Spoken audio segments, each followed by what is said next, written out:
afternoon, everybody. My audience today is my girlfriend Shelby, my girlfriend's sister Kara, and the most important audience member, Miss Skylar here.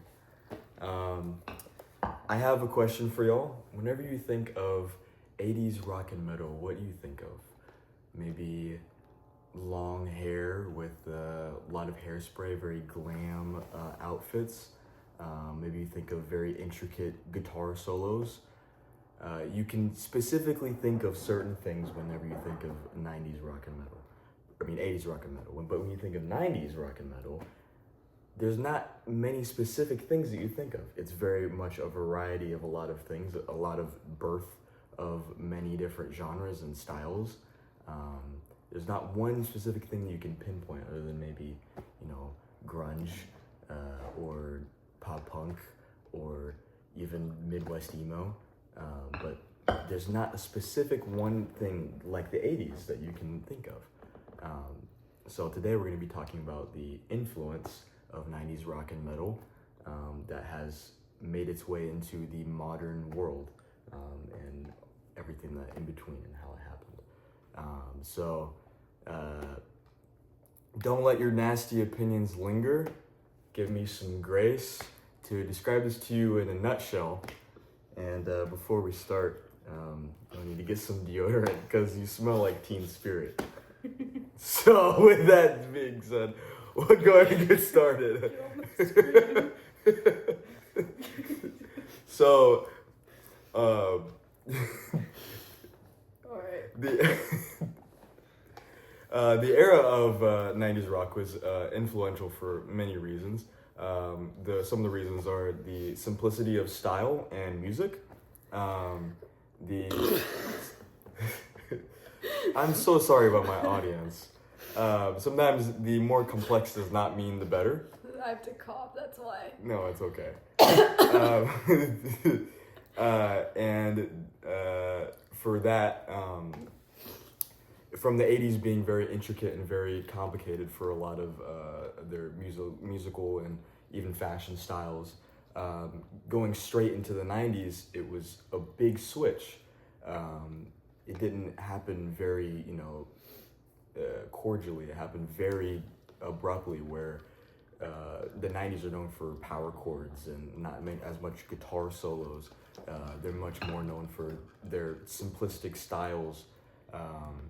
And I think that's kind of the beauty of 90s rock, is that it's very simple, and it was coming off of such an age that was so performative and so more focused on the show and more focused on how you were perceived.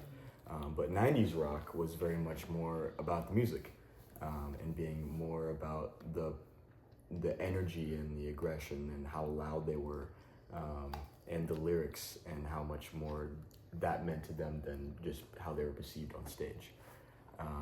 And then, a lot more of their focus was put onto, the music side than the style side. You see, the kind of simple outfits that they would wear to shows rather than 80s, super glammed up outfits. And then that brings me into the recognizable songs of the 90s.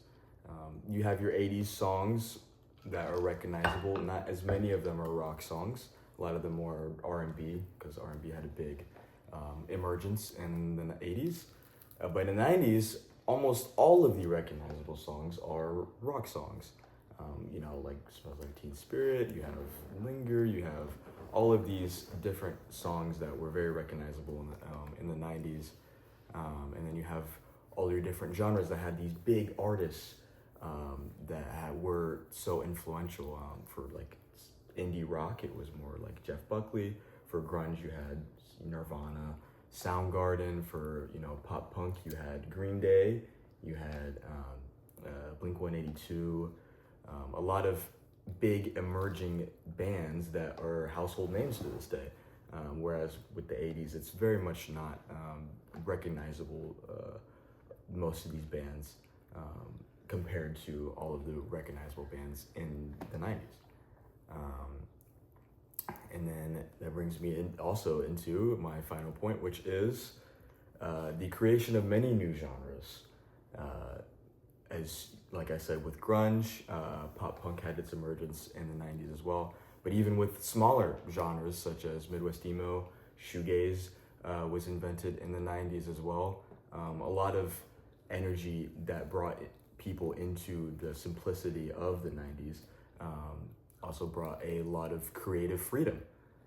Whereas with the 80s, it was, you had to have a guitar solo, you had to have, this super intricate guitar and drum and bass just all coming together. But with the 90s, it gave a lot more freedom for them to do whatever they felt like they needed to do.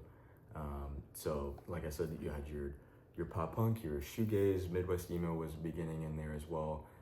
And that has influenced a lot of bands and artists nowadays, even with genres that aren't in the rock genre. We can correlate some of the early on pop punk and the energy of that emotional style to even genres like cloud rap in the late 2010s, where it was a lot of that emotional style. She's kicking one over there. But a lot of that emotional style, and it has direct influence. Some of those artists that were in that kind of genre always said that their influences were bands like Green Day. So it's a direct correlation to the creative process that these artists and bands, modern bands, direct towards. So looking back at everything that we talked about, the simplicity of the fashion and the music side of the 90s rock and metal scene, and then the Sorry.